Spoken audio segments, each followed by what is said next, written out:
Bismillahirrahmanirrahim. Assalamualaikum warahmatullahi wabarakatuh dan salam sejahtera kepada semua warga yang menonton wacana reformasi yang ketiga yang dianjurkan oleh Institut Reformasi Politik dan Demokrasi Reform. Dan pada malam ini kita bicarakan tentang satu topik yang saya kira ramai orang tertunggu-tunggu, ramai orang tertanya-tanya, tapi jawapannya itu sudah pun kita dapat pada petang tadi setelah daripada kenyataan yang dikeluarkan oleh Istana Negara berkenaan dengan ura-ura dan persepsi dan spekulasi berkenaan dengan darurat yang akan dilaksanakan. So macam-macam persoalan timbul, ada yang menyatakan bahawa ini darurat seperti mana yang diproklamasikan pada tahun 1969, ada yang menyatakan bahawa ini darurat politik, ada orang mengatakan bahawa ini darurat kesihatan. Tetapi apapun, berkesinambungan daripada kenyataan Istana Negara bahawa tidak ada darurat yang akan dilaksanakan. Malam ini kita akan membincangkan dan mengupaskan bersama dengan dua orang panel di ketika ini berkenaan dengan daripada sudut akademiknya, daripada sudut perdebatan dan perhujahan yang ada di media sosial dan banyak kenyataan yang dikeluarkan. Semalam ini kita nak lihat perspektif berkenaan dengan macam mana sepatutnya kita menerima bila kita mendengar tentang isu darurat ini. Adakah wajar kita panik, dan sekiranya kita tidak mahu panik, apa perkara-perkara asas yang perlu kita tahu. Jadi tanpa membuang masa, saya memperkenalkan dua orang tetamu yang akan bersama dengan kami ketika ini untuk bincangan yang ringkas dan padat saya kira. Bersama dengan saya merupakan Tuan Khairul Anwar Musa, merupakan peguam bela peguam bicara, dan juga bersama dengan kami juga adalah Tuan Wan Anwar Wan Ibrahim, yang bukan bekas pegawai tugas khas kepada Yang di-Pertua Dewan Rakyat.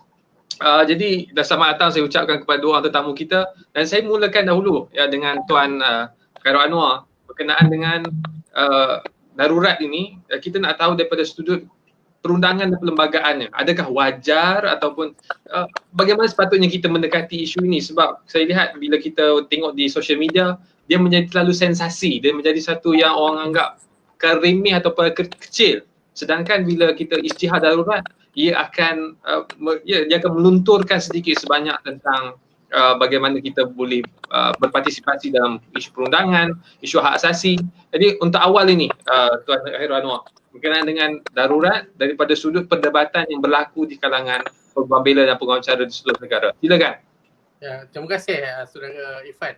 Assalamualaikum warahmatullahi wabarakatuh. Selamat malam saya ucapkan kepada Reform dan juga penonton-penonton ni. Lebih dahulu kita kena faham tentang situasi darurat di Malaysia ni. Kita faham bahawa terdapat 6 kali darurat telah diisytiharkan, termasuk darurat Tanah Melayu pada 1948. Itu boleh kita rule out lah sebabkan masa itu kita masih belum merdeka. Kemudian kita ada darurat pada tahun konfederasi Indonesia.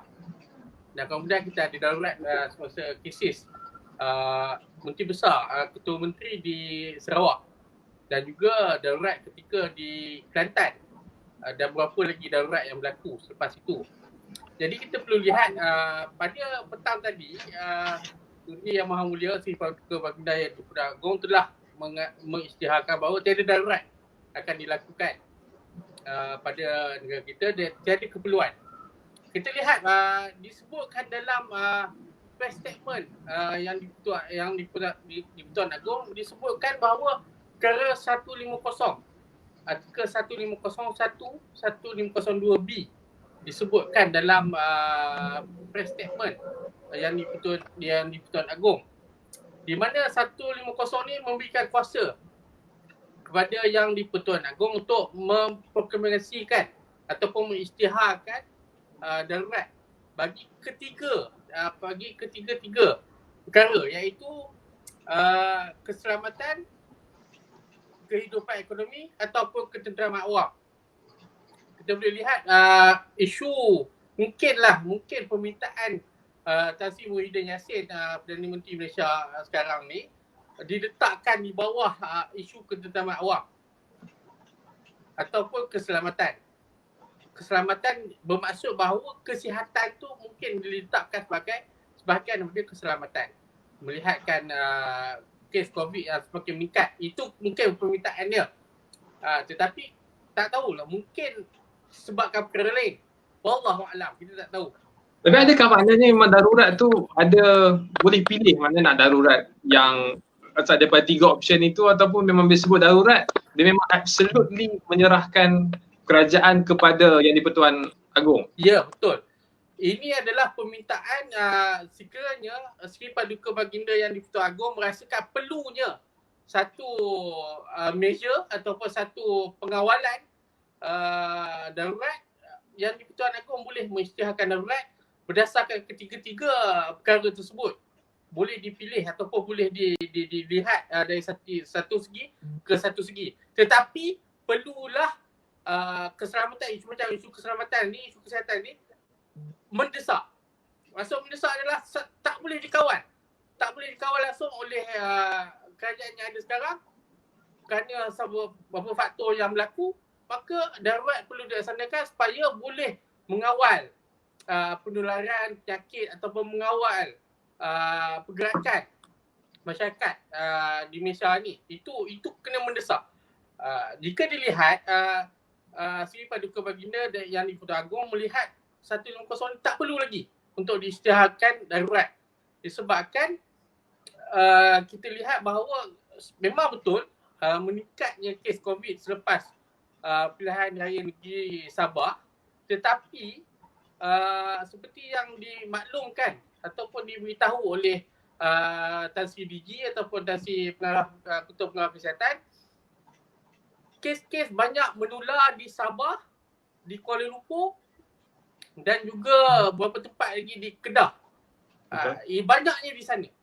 Jadi kemungkinan, saya tak tahu, mungkin kemungkinan Sri Paduka Baginda Yang di-Pertuan Agong melihat bahawa masih boleh dikawal lagi, masih boleh dielakkan lagi penularan tu, dikurangkan. Boleh dikata dia istilah sekarang ni flatten the curve, boleh flatten the curve. Mungkin boleh dikawal di Sabah, Kedah dan juga di Selangor. Perlu difahami bahawa di Selangor telah dia ada PKPB dan juga di Sabah telah di PKPB. Jadi mungkin di situ kita boleh lihat penurunan kes mungkin boleh berlaku. Jadi kemungkinan besar, saya tak tahu apa yang dibincangkan, kemungkinan besar mungkin boleh dikawal lagi. Sebab apa? Kita telah ada sejarah sebelum ni.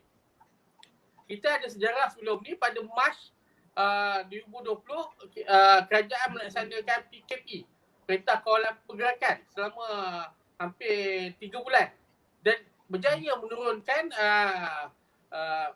penularan kes COVID-19 dan alhamdulillah kita boleh bekerja seperti biasa. Dan sekarang kaedahnya kita sudah tahu. Kementerian Kesihatan telah mengawal dan cuba untuk mensasarkan tempat-tempat tertentu untuk dikawal. Dan alhamdulillah berjaya. Kalau boleh saya masuk di sini ya, bila Tuan Sekalian sebut tentang mengawal penularan COVID-19 ni, saya nak masuk pula kepada Tuan Wawi kita, dan dalam satu kenyataan yang Tuan Wawi keluarkan bahawa dia sebut tentang mengawal ini, darurat yang cuba untuk dibawa oleh Tan Sri Muhyiddin Yassin di bawah kepimpinan Perdana Menteri ketika ini, dia sebenarnya bersifat, dia bukan darurat politik, dia political emergency. Dia satu darurat yang dicuba disadangkan, disyorkan atas dasar politik. Dia bukan atas dasar menjaga keselamatan ataupun 3 elemen yang disebutkan oleh Tuan Khairul Anwar di awal tadi. So mungkin perspektif daripada Tuan Wawi kita tentang darurat ini, apa bezanya di antara darurat yang dibentangkan di awal tadi oleh Tuan Khairul Anwar pada sejarah yang pernah kita lalui, dan juga darurat yang cuba untuk dilakukan dan dilaksanakan oleh kepimpinan Perdana Menteri ketika ini. Silakan. Terima kasih kepada saudara Irfan dan juga Reform di atas jemputan kepada saya untuk berkongsi pandangan dalam wacana reformasi nombor 3 pada malam ini. Dan yang saya muliakan saudara Anwar, selaku rakan panelis, dan tuan-tuan dan puan-puan rakan penonton sekalian. Pertama sekali saya ingin mengalu-alukan keputusan Bawah Duli Yang Maha Mulia Sri Paduka Yang di-Pertuan Agong setelah berbincang dengan Majlis Raja-Raja dan memutuskan bahawa tak ada keperluan untuk diadakan darurat dalam negara kita seperti mana yang telah diminta oleh Kerajaan Perikatan Nasional pimpinan Perdana Menteri Tan Sri Muhyiddin Yassin, yang mana isu ni kita dapat lihat dipolemikkan dalam 2-3 hari ini, seingat saya mungkin dalam 22 atau 23 Oktober yang lalu, sehingga membawa kepada pertimbangan daripada Kepala Duli yang di-Pertuan Agong dan juga Majlis Raja, dan akhirnya diputuskan bahawa tidak keperluan darurat seperti mana yang diminta. Dan ini seterusnya sebenarnya pada pandangan saya menjawab ataupun merungkai kegelisahan rakyat kebanyakan dalam negara kita. Dan saya tertarik bila mana Saudara Irfan, seorang moderator, menyebut tentang tweet saya dalam Twitter berkenaan soal darurat. Saya ada mengeluarkan 2 tweet berkenaan soal darurat ini dalam selang 2-3 hari yang lalu, berkenaan dengan soal apa perlunya kepada darurat yang mahu diminta oleh Perdana Menteri Perikatan Nasional ini. Sebab pada saya, pertamanya, kalaulah dengan memanjangkan sedikit perbahasan yang diutarakan oleh Saudara Khairul Anwar sebentar tadi itu, kalau dilihat tentang situasi-situasi yang memerlukan kepada darurat, memang saya tidak nampak ada keperluan yang boleh menjustifikasikan kepada perlunya kepada satu perisytiharan darurat itu dibuat oleh Yang di-Pertuan Agong. Dan kalau jika moderator bertanya tentang soal keadaan-keadaan ataupun definisi darurat yang ada dalam negara kita yang ada, dia sama dalam negara kita dan negara luar, dalam konteks Malaysia ini, artikel ataupun perkara 150 Perlembagaan Persekutuan itu memang tidak mendefinisikan apakah maksud ataupun interpretasi darurat itu, baik daripada sudut darurat politik ataupun darurat sebabkan isu ekonomi, baik bencana alam, baik kesihatan. Tidak pernah ditafsirkan dan ianya telah disahkan oleh pakar-pakar perlembagaan kita. Dan sebenarnya definisi darurat ini yang menerita rata-rata penonton sekalian adalah telah diberikan sendiri oleh mahkamah dalam negara kita berdasarkan kepada isu-isu yang telah ataupun peristiwa-peristiwa yang telah berlaku dalam negara kita. Seperti tadi Saudara Anwar ada bangkit tentang soal beberapa pengisytiharan darurat yang telah dibuat oleh Agong dalam negara kita sejak sepanjang tahun Malaysia ini tertubuh, yang bermula daripada 1948 hingga 1960 daripada komunisnya, kemudian 64 konfrontasi, kemudian 68 disebut oleh Saudara Anwar tadi apabila perisytiharan darurat itu dibuat yang menyebabkan Ketua Menteri Sarawak pada ketika itu Stephen Kaloningkang telah dipecat ataupun diturunkan kepada jawatan Ketua Menteri Sarawak 1969 13 Mei, dan juga yang terakhir adalah 1977 ketika mana Kelantan telah disediakan darurat sebelum ni. Dan saya nak tekankan lagi di sini bahawa memang tidak ada didefinisikan oleh perkara 150 perlembagaan tentang apakah itu maksud darurat secara spesifik, dan hanya disebut secara umum saja. Dan atas apa yang saya tweetkan sebelum ini, Twitter saya berkenaan dengan apakah keperluan, kerana saya menyatakan begini, saya moderator. Pertamanya, kalau ni cakap tentang soal politik ataupun soal ketakutan, saya mempersoalkan, kerana kalau kita tentang soal ketakutan ke depan dengan tidak percaya yang kita dah dapat lihat sejak akhir-akhir ini, yang mana kita dapat lihat pelbagai ahli parlimen yang telah mengajukan undi tak percaya kepada Speaker Dewan Rakyat menjelang sidang yang akan datang ini, yang berlangsung pada bermula 20 November ini. Kalau dinimbang usul itu naik, kita sendiri faham dan ramai ahli parlimen dan beliau sebagai Perdana Menteri, sebagai ketua majlis dalam Parlimen Malaysia Dewan Rakyat itu sendiri, memahami bahawa apapun usul yang dimasukkan, urusan kerajaan itu harus didahulukan. Itu selaras dengan peraturan mesyuarat nombor 15.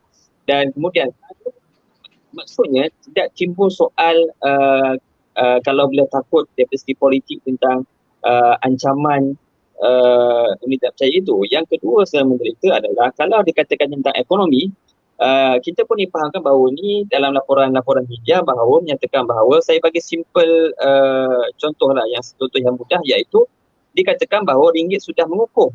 Kan, jadi di mana keperluan untuk mengisytiharkan darurat kalaulah ekonomi itu menjadi hujahnya. Yang ketiga adalah Ya, kalau saya bila sebut tentang implikasi itu, adakah bila yang Tuan Agong menolak show daripada Perdana Menteri, itu juga menjadi salah satu indikator bahawa kepimpinan ketika ini sudah hilang kepercayaan? Adakah itu boleh dimasukkan, kalau boleh kita sambung sedikit Tuan Wawi sebut tentang kebimbangan Tan Sri Muhyiddin berkenaan dengan tak percaya? Okey, penolakan, terima kasih, soalan menarik Saudara Irfan. Penolakan Tuan Agong tentang permintaan Tan Sri Muhyiddin untuk dibuat perisian darurat itu, kita tidak boleh kata itu adalah muktamad menunjukkan bahawa secara perlembagaan dan undang-undangnya itu menunjukkan bahawa beliau telah hilang majoriti. Kerana hilangnya majoriti beliau itu harus diukur melalui undi tidak percaya ataupun sama ada bajet ataupun belanjawan yang dibentangkan yang akan dibentangkan oleh beliau nanti di Parlimen menjelang sidang Dewan yang akan datang itu ditolak, ataupun melalui cara-cara yang diiktiraf oleh undang-undang bagi mengetahui majoriti ataupun hilang majoriti seorang Perdana Menteri itu untuk mentadbir menjadi ketua kerajaan dan mentadbir Malaysia.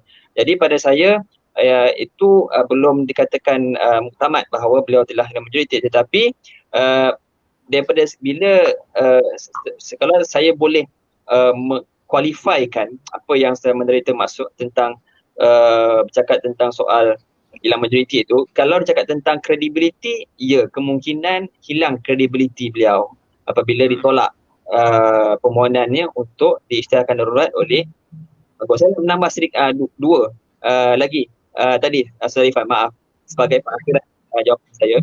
Kalau dicakap tentang soal nak isytiharkan darurat kerana faktor keselamatan, kita fahamlah kalau sejarah dan dinamika politik negara kita ni, faktor keselamatan ni selalunya dilihat oleh orang politik, terutama sekali penguasa pembesar negara ni bila berlaku demonstrasi aman dan sebagainya itu. Dan saya hanya memikirkan secara logik dan sekarang negara mengalami PKPB dan mustahil mana-mana perhimpunan itu boleh diadakan dan tidak ada perhimpunan, maka jauh sekali lah keperluan untuk isytiharkan darurat secara ataupun atas alasan keselamatan. Dan yang terakhir saya menderita itu adalah tentang kesihatan. Kita pun tahu, saya mungkin agak sinikal dalam Twitter saya sebut bahawa dulu 2 angka pun dikatakan masih terkawal. Kan? Kalau ujian kesihatan itu menjadi persoalannya, dan dah 3 angka pun kemungkinan pun mungkin dikatakan masih terkawal, kan. Jadi saya tidak menafikan kredibiliti Tan Sri DG Kesihatan dalam menangani kepimpinan dalam menangani masalah COVID. Tapi pada saya kita percaya bahawa barisan hadapan kita yang teruju oleh Tan Sri DG Kesihatan telah sebenarnya mampu dan berupayaan untuk menangani wabak ini dapat terus berluasa, sehinggalah kita dapati bahawa ada di kalangan ahli politik yang bertindak melanggar SOP dan seterusnya mengakibatkan apa yang berlaku sekarang. Ya, baik. Kalau baik, kita kembali bersama dengan Tuan Khairul Anwar kita, dan bila sebut tentang soal perlembagaan itu, saya kira satu lagi perspektif yang juga harus kita ambil kira, iaitu bukan sahaja soal pelaksanaan ataupun boleh tak boleh, tetapi juga tentang persoalan-persoalan yang dibangkitkan kepada pakar perlembagaan yang ada di Malaysia. Dr. Aziz Bari memberikan pandangan beliau beberapa hari yang lalu, Prof. Syam Rohayu juga memberikan pandangan dalam banyak platform. Dengan lagi mungkin perspektif daripada Tuan Khairul Anwar berkenaan dengan daripada soal keperlembagaannya. Ia darurat merupakan sebahagian daripada kuasa Perdana Menteri untuk mengesyorkan dan kuasa yang Ketua Agong untuk memasyhurkan, tetapi juga hak asasi manusia, soal hak rakyat untuk tahu, hak rakyat untuk bebas daripada kekeliruan dan juga kegusaran yang sedemikian, juga harus perlu diberikan suatu penekanan, sebab Prof. Syamul Rahayu bila ditanyakan tentang apakah implikasi darurat, dia mengatakan bahawa tak ada apa perlu, tak ada siapa perlu risau bahawa dia akan jadi business as usual. Saya kira itu tidak kurang tepat, sebab isu darurat ada implikasi yang lain. So itu je Tuan Khairul. Kita nak tahu tentang nak mengimbangkan di antara kuasa eksekutif dan juga hak rakyat secara keseluruhan bila bicarakan tentang darurat, meskipun Yang di-Pertuan Agong sudah menjalankan tugas yang sangat baik dan rakyat menjunjung kasih di atas keputusan yang buat petang ini. Soalan itu, silakan. Ya, terima kasih Saudara Irfan. Berkenaan dengan soalan tu, saya tertarik dengan pandangan Tun Zaki. Di mana beliau mengatakan bahawa apabila nak memohon satu darurat ni, dia perlulah mempunyai asas yang kuat. Untuk melaksanakan darurat. Sekiranya tak dapat asas tu tidak boleh dibuktikan kuat ataupun kukuh, maka proclamation of emergency itu boleh dicabar di mahkamah. Itu yang menjadi kerisauan.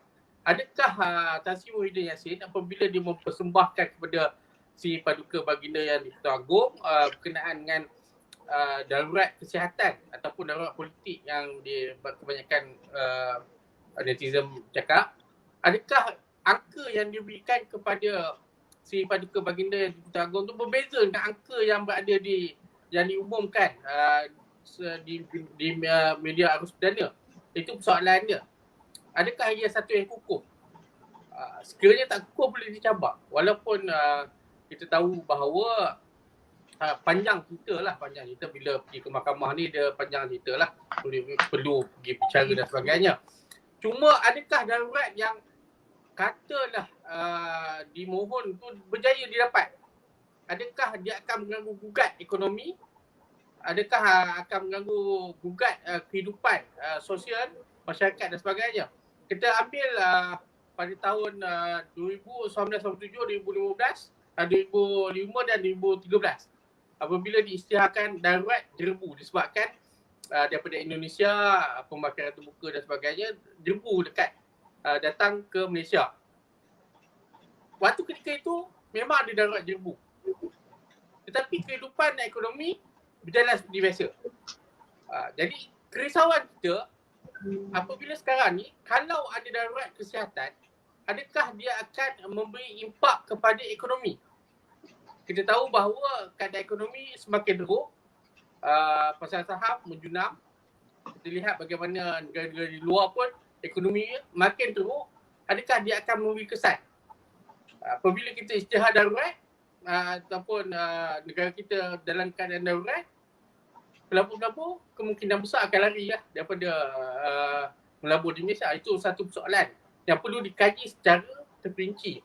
Walaupun itu ini hanyalah perbincangan akademik, kita tahu bahawa darurat tak akan berlaku disebabkan Yang di-Pertuan Agong telah mengisytiharkan tiada darurat akan berlaku, dan tindakan Yang di-Pertuan Agong, si Paduka Baginda Yang di-Pertuan Agong mengambil ataupun memanggil majlis raja-raja untuk berbincang. Ini termaktub dalam perlembagaan artikel 40 subsection 2 subsection C, bahawa boleh meminta Yang di-Pertuan Agong boleh meminta untuk mengadakan mesyuarat majlis raja untuk menetapkan satu keputusan atau membincangkan satu keputusan. Dan apa yang dilakukan oleh si Paduka Baginda Yang di-Pertuan Agong ini adalah mengikut perlembagaan, dan akhirnya keputusan telah dicapai apabila mencapai konsensus majlis raja bahawa tiada keperluan lagi untuk melaksanakan darurat di Malaysia ini. Jikalah katakan kita lihat hari ini pun kes di Sabah pun meningkat, walaupun menurun sedikit daripada semalam, bolehlah dilakukan total lockdown di Sabah. Kemungkinan saya lihatlah sebab apa, pernah berlaku sebelum ni. Di Sarawak pernah berlaku, di Kelantan pernah berlaku, hanya negeri tersebut saja di lockdown ataupun diisytiharkan darurat. Mungkinlah kalau kes banyak, terlampau banyak tak dapat dikawal, mungkinlah boleh diletakkan di bawah total lockdown di Sabah sahaja, kemungkinan besar. Jadi tapi apa yang berlaku ni hanyalah akademik. Yang Tuan Sri Paduka Baginda Yang di-Pertuan Agong pun telah memberi keputusan bahawa tiada darurat dan dia memohon untuk Isi Paduka Baginda Yang di-Pertuan Agong menyatakan bahawa belanjawan 2021 perlu diberikan untuk frontliner ataupun barisan hadapan untuk membuat kerja, untuk mengekang penularan COVID-19. Jadi Robert, saya ajukan soalan lanjutan ya. Dia sebut, sebab Tuan sebut tentang yang pertama ialah soal asas. So macam mana, apakah kayu ukur asas? Budi bicara yang sebut dalam perlembagaan, apakah kayu ukurnya?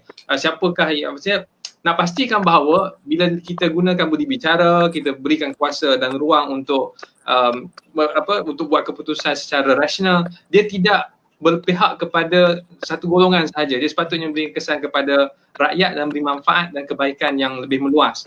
Termasuk juga yang saya maklum bahawa ada kes Cheng Puh yang ketika itu pindaan perlembagaan dibuat untuk mengekang daripada sebarang keputusan yang dibuat oleh Yang di-Pertuan Agong ketika darurat daripada dicabar di mahkamah. Jadi itu juga satu ruang yang mana saya kira kena diberi perhatian bahawa kuasa dan budi bicara ini diberikan oleh perlembagaan bukan untuk kepentingan individu ataupun setengah pihak, sepatutnya digunakan untuk rakyat keseluruhan. So macam mana untuk kita pastikan kuasa itu digunakan dengan sebaiknya, dan juga Tuan Khairul Anwar bangkitkan tentang soal Majlis Raja. Ada juga yang membangkitkan bahawa sebenarnya dia ada dua persoalan. Siapakah yang supersede? Sama ada nasihat PM ataupun nasihat Majlis Raja. Tapi nampaknya kita sekarang dan titik di mana kita melakukan satu sejarah dalam konteks perlembagaan kita yang mana Agong menggunakan mekanisme Majlis Raja itu dengan sangat efisien. So dua persoalan itu berkenaan dengan bagaimana budi bicara itu sewajarnya digunakan dengan baik untuk rakyat, bukan setengah pihak, dan keduanya ialah siapa yang supersede sebenarnya, nasihat PM ataupun nasihat Majlis Raja. Ya, terima kasih Irfan. Kenaan dengan asas tadi, tadi disebutkan tentang kes tadi, kes yang disebutkan tu dia peringkatnya sehingga Majlis PV PV Council. Di Malaysia ni dah tak guna dah PV Council ni. Kita dah tak merujuk pada PV Council, tapi kita boleh mengambil presiden ataupun keputusan kes tu sebagai sandaran lah. Cuma ketika itu apa yang dikatakan dalam kes itu adalah dia dah lebih masa dah. Proclamation tu, Proclamation of Emergency tu untuk tahun 1969 ketika komunis, ketika rusuhan kaum. Jadi kes tu lepas daripada tu lagi, lepas itu bertahun-tahun selepas tu. Jadi itu yang Majlis PB kata perlulah disemak semula. Dan kes tu pun menang terhadap pihak yang menuntut tadi lah, untuk pembelaannya. Jadi itu lain, berbeza. Kita lihat sekarang ni, tapi kes itu memberikan asas bahawa perlulah memberikan satu asas yang kukuh, asas yang kuat, mengatakan perlu Proclamation of Emergency ataupun perisytiharan darurat ni. Sekiranya tak ada, boleh dicabar di mahkamah. Jadi adakah, seperti yang saya cakap tadi, adakah ada masalah-masalah yang menggugat keselamatan dalam negara kita ni? Seperti Tuan Wawi cakap tadi, tak ada pun orang berdemo, tak ada orang turun ke jalanan, tak ada apa-apa yang menyebabkan emergency dan sebagainya. Jadi sukar untuk dibuktikan bahawa adakah terdapat satu isu keselamatan terhadap rakyat Malaysia. Seperti saya sebut tadi juga, sekiranya Tan Sri DG pun, Tan Sri Nur Hisham menyebut bahawa kes di Sabah meningkat. Alhamdulillah hari ni ada turun sikit. Sekiranya tak dapat dikawal di Sabah, mungkin boleh difokuskan di Sabah saja. Mungkin boleh dilaksanakan PKP semula di Sabah. Jadi itu mungkin pandangan-pandangan yang berbeza. Dan kita kena faham, apabila perisytiharan darurat ni adalah satu titik di tengah-tengah ataupun grey area. Dia sukar untuk didefinisikan adakah boleh ataupun tak boleh. Jadi semua ni bergantung kepada kuasa yang di-Pertuan Sri Paduka Baginda Yang di-Pertuan Agong. Dan yang kedua, yang berkenaan Majlis Raja tu? Ya. Yang berkenaan Majlis Raja dan PM itu. Raja.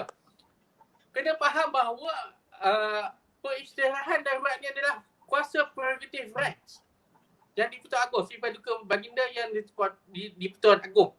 Itu adalah kuasa mutlak yang di-Pertuan Agong. Tetapi dia boleh menerima nasihat eksekutif, iaitu Perdana Menteri itu sendiri.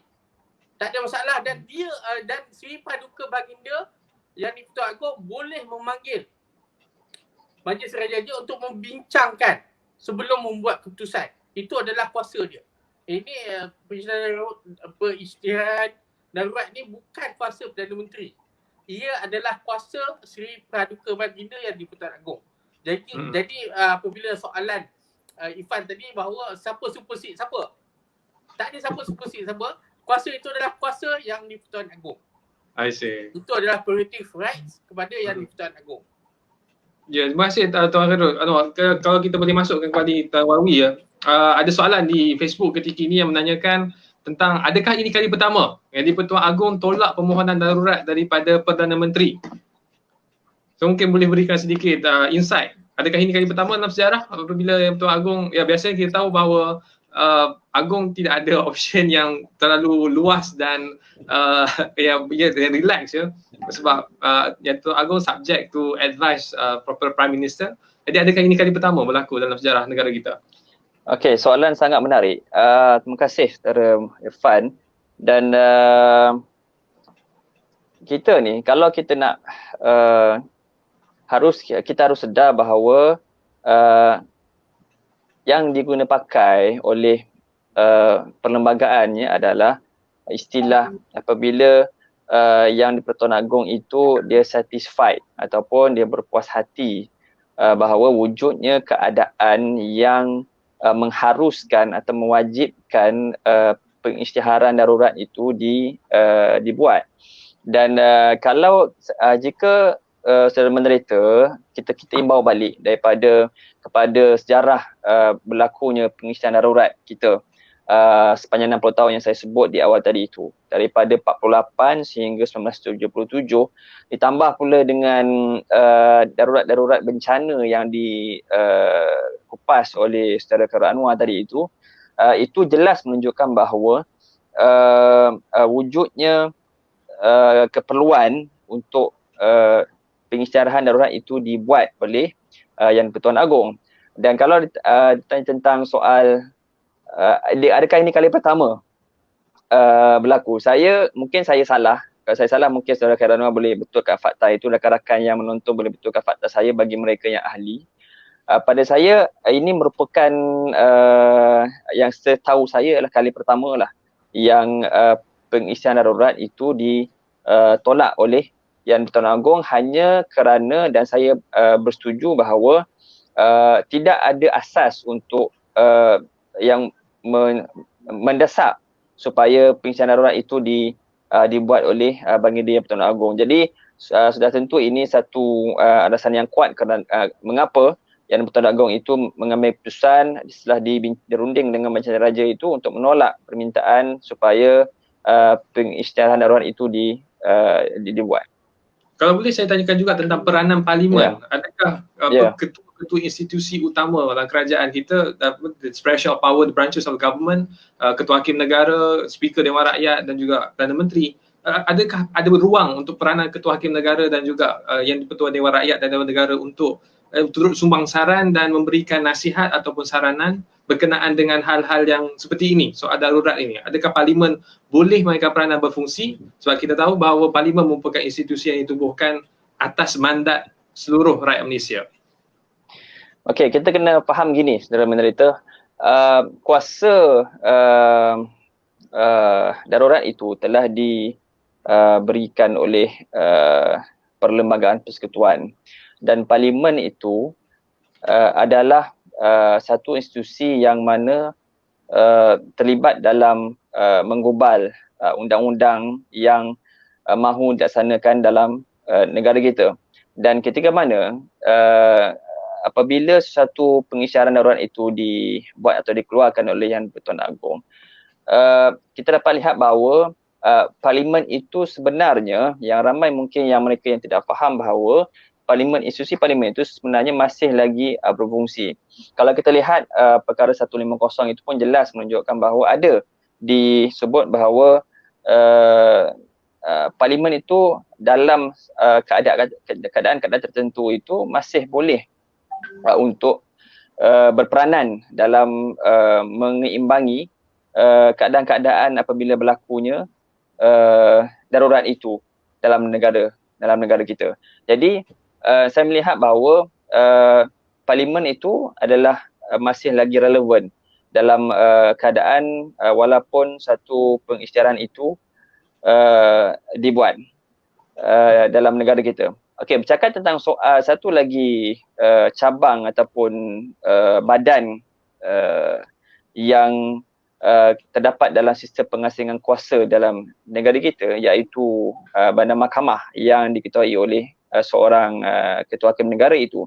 Apakah peranan yang boleh dimainkan oleh beliau sebagai ketua kepada kepada salah satu daripada 3 badan dalam sistem ataupun doktrin pengasihan kuasa ini?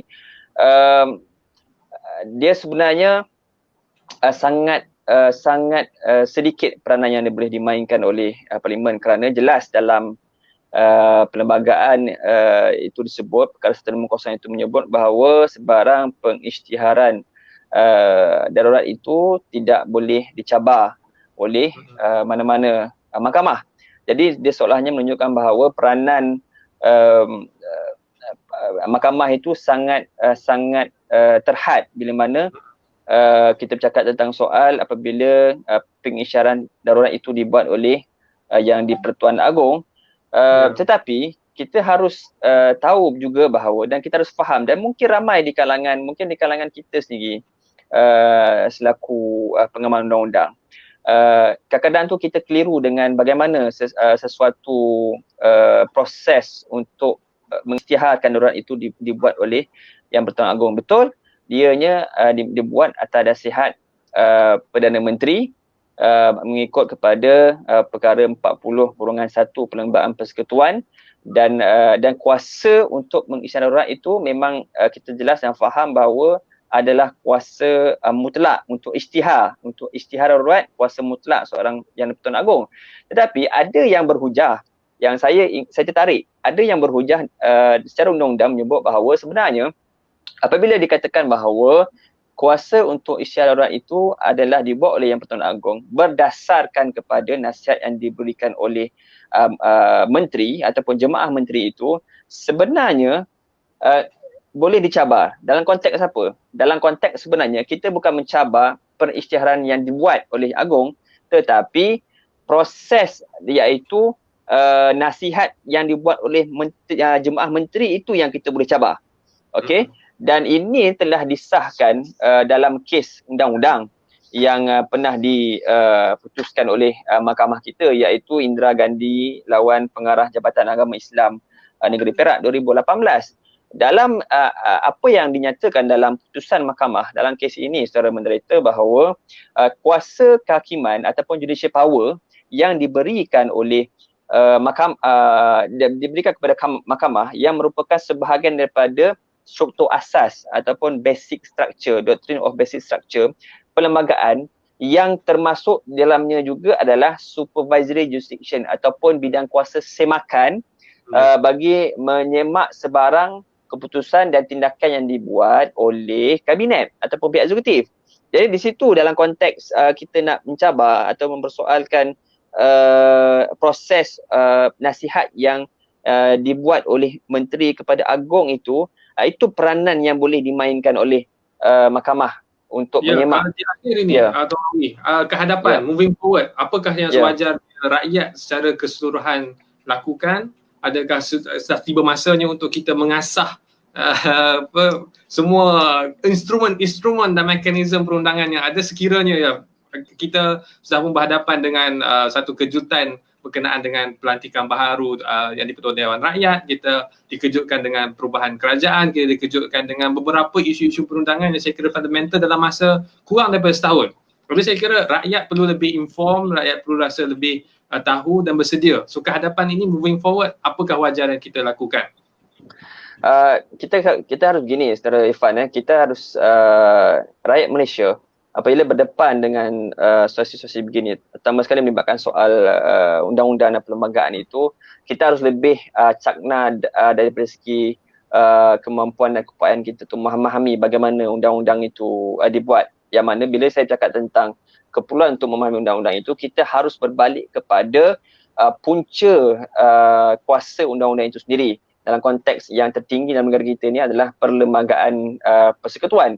Dan kita tidak boleh membiarkan diri kita sebagai rakyat Malaysia itu terlalu disumbat dengan fakta-fakta yang tidak disahkan oleh mereka yang berautoriti atau otoritatif.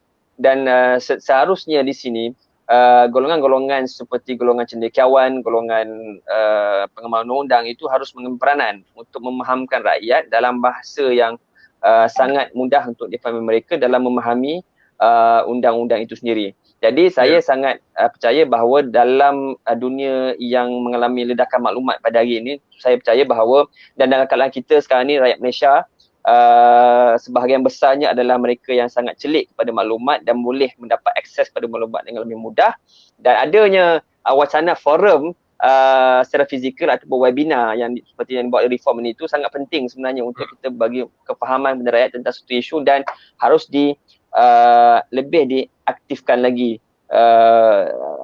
wacana itu. Kan soalnya sama ada wacana itu sama ada dah menjadi akademik atau tidak lah, sebab berlaku dinamika tu berlaku terlalu cepat kan. Jadi kita pun tapi apa pun untuk akan datang, saya ingat wacana sebegini sangat penting sebagai menjadi satu maklumat yang kita boleh buat dalam kita memutuskan sama ada apa yang dibuat oleh kerajaan ataupun siapa dalam konteks negara kita itu betul-betul kita faham dan kita boleh nilai. Ya, Tuan Wawi, kembali kepada Tuan Khairul Anwar, saya nak cuba untuk dengarkan tentang pandangan dan juga tadi apa yang kita boleh lakukan sebagai rakyat Malaysia, tapi kehadapan ini juga tentang apa yang rakyat boleh expect daripada beberapa peristiwa-peristiwa yang berlaku sepanjang minggu ini, 2-3 ketika ini, termasuklah juga berita berkenaan dengan Perdana Menteri akan berjumpa dengan ketua-ketua menteri dan juga menteri-menteri besar. Saya tak pasti apakah isi kandungan perbincangannya, tetapi sekali lagi seperti mana saya bangkitkan kepada Tuan Wawi tadi, apa yang kita kena bersedia sebagai rakyat Malaysia. Jadi apa yang kita boleh jangka untuk minggu, 2 minggu ini, adakah termasuk juga harus kita jangkakan perubahan kerajaan? Itu persoalan terbuka. Saya serahkan kepada Tuan Khairul Anwar untuk beri komentar. Silakan. Terima kasih Tuan Irfan. Kita lihat tahun 2020 ni banyak perkara menarik yang berlaku. Ada bencananya, ada perubahan politik dan sebagainya. Kita sebelum ini, sewaktu saya kecil dulu, kita digambarkan bahawa tahun 2020 ni amat menarik sekali satu tahun yang di mana wawasan 2020 tu akan tercapai. Kereta terbang dan sebagainya. Jadi tahun ni tak berlaku dia tu. Yang berlaku adalah wabak penyakit, penularan penyakit, perubahan politik, lompat si kata lompat, dan juga pelbagai perkara-perkara yang bencana lah bagi saya. Perkara-perkara yang amat malang bagi satu dunia, bukan saja di Malaysia tetapi melibatkan satu dunia. Jadi apabila dilihat sekarang ni apa yang berlaku, dinamikanya berubah. Bukan berubah setiap hari tetapi setiap jam tu berubah. Pantas berlaku. Sekejap lagi mungkin dalam tengah malam lagi nanti mungkin berita baru akan menyusul. Jadi perkara ni amat cepat dan tepat. Dan benda ni sukar untuk dihalang disebabkan media sosial dan juga kepantasan teknologi yang berlaku. Tetapi apa yang saya lihat adalah apabila berlaku krisis perlembagaan, krisis politik ini, saya lihat ramai yang celik.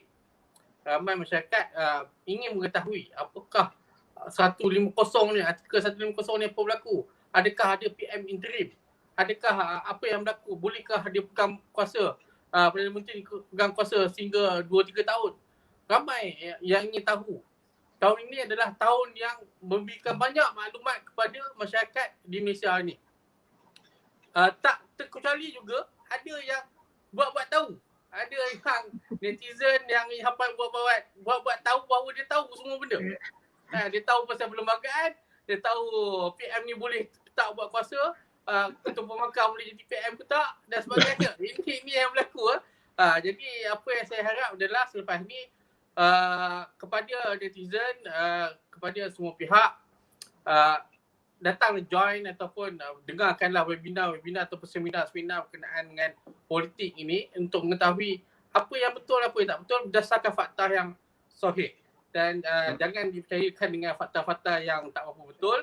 Dan itulah harapan saya bahawa rujuk perkara yang sahih, perkara yang betul supaya dapat kita fahami tentang dinamika politik di Malaysia ini.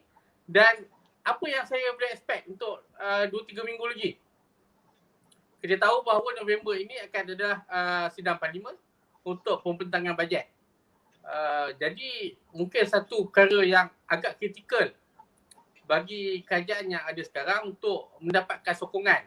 Jadi itu adalah mungkin 1-2 minggu ni perlu mendapatkan sokongan sebanyak mana yang boleh untuk mendapat majoriti supaya bajet 2021 boleh diluluskan untuk pembelanjaan 2021. Jadi ini satu perkara saya lihat dalam masa seminggu 2 minggu ni akan ada perbincangan secara serius antara ahli-ahli parlimen untuk mendapat sokongan dan juga mungkin saya tak tahu, mungkin ada yang menarik sokongan dan sebagainya. Jadi ini adalah perkara yang bakal berlaku.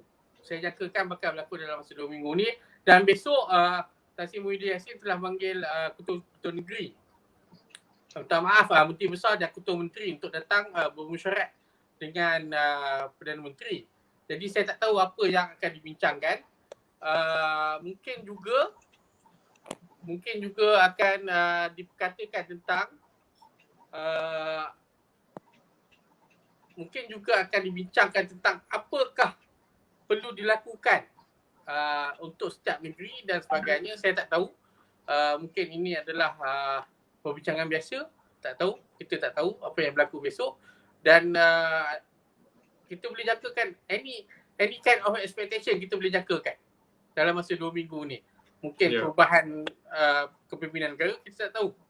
Jadi kita berharap adalah apa-apa pun yang berlaku dalam sepanjang tempoh 2-3 minggu ni berlaku dengan keadaan yang baik dan aman dan selamat, dan kepentingan rakyat itu harus diutamakan. Ya. Terima kasih Tuan Khairul Anwar dan juga Tuan Wawi bersama dengan kita selama hampir sejam bicarakan tentang topik darurat baik untuk negara. Itu persoalan yang kita bangkitkan, dan sekali lagi saya ucapkan terima kasih, dan banyak poin-poin yang sudah pun diutarakan, dan saya kira take home message-nya sangat jelas, iaitu kita kena pastikan bahawa apa yang kita laksanakan ini adalah baik untuk negara, dan juga merupakan tanggungjawab seluruh rakyat Malaysia untuk sentiasa being informed, sentiasa mengikuti wacana-wacana dan juga maklumat-maklumat yang sahih dan tepat, bukan seperti yang disebut oleh Tuan Khairul Anwar tadi, palatau semua hanya kerana nak kumpul cloud ataupun sekadar nak menunjukkan diri hebat tanpa ada sebarang pengetahuan jelas. Jadi saya kira malam ini perbincangan sangat objektif.